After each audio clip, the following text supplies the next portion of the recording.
Hi, thanks for joining us. I'm Sarah Seidem, Managing Editor of Groups Today. And I'm Lauren Eisenlohr, Marketing Director for Groups Today.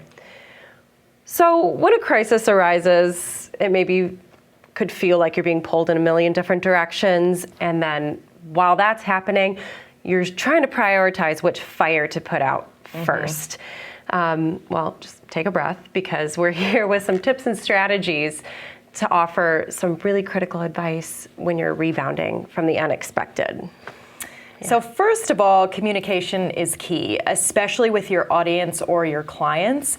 And your goal is to maintain trust. So you want to be upfront, you want to be honest, you want to provide them with useful information as much as you can, because sometimes in a crisis situation, you're not going to have all of the answers right away. But just the fact that you're going to get out and you're going to talk to your audience and you're going to say something lets them know that, hey, you're paying attention and you care what's going to happen to them. Yeah, and staying silent, the alternative is not good. So that's the last thing you want to do.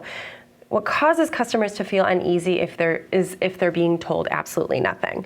So even if you don't know that much, just communicating that you're there and you're trying to stay on top of things is super helpful and will ease some of the frustration. If you go on with everything without addressing the elephant in the room, that's going to cause some distrust.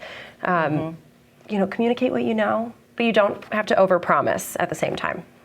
Yes, you also don't want to make light of the situation. A lot of times in crisis or when things get uncomfortable, people tend to use humor sometimes, to make light of whatever's going on. You don't want to do that. You just want to tread carefully with the language and your approach. And a crisis is an ideal time to keep your language simple and to establish 3 key messages your whole team can use when communicating with your audience. That makes it easy. So now your team's going to know what to say if they happen to be approached. Absolutely. And through it all, remain transparent and do your due diligence in staying informed, especially in situations that evolve really quickly. It can be really difficult, but staying light on your feet and acknowledging that perhaps what worked a couple weeks ago doesn't necessarily work now. Going into a situation knowing that that's a possibility is really critical and will help you absolutely in the long run, for sure. Moving on to specific language, we've got some phrases that you want to avoid.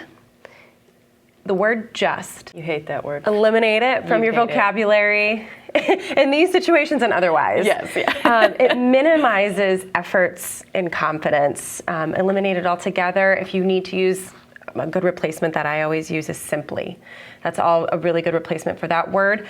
Another phrase to avoid is to be honest.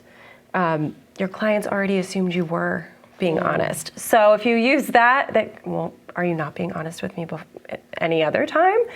So just be mindful of phrases like that and the impression they may give. That's a good call. I never thought about that, to be honest. So some words that you do want to use, one would be the word will, because it offers reassurance and it's much better than saying might, maybe, or want. Be direct in that you will do something as opposed to, well, this might happen, because you don't want to provide that extra discomfort.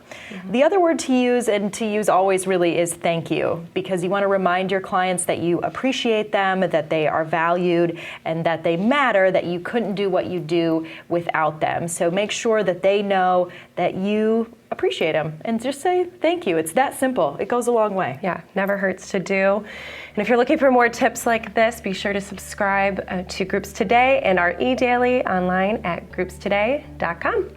See you next time.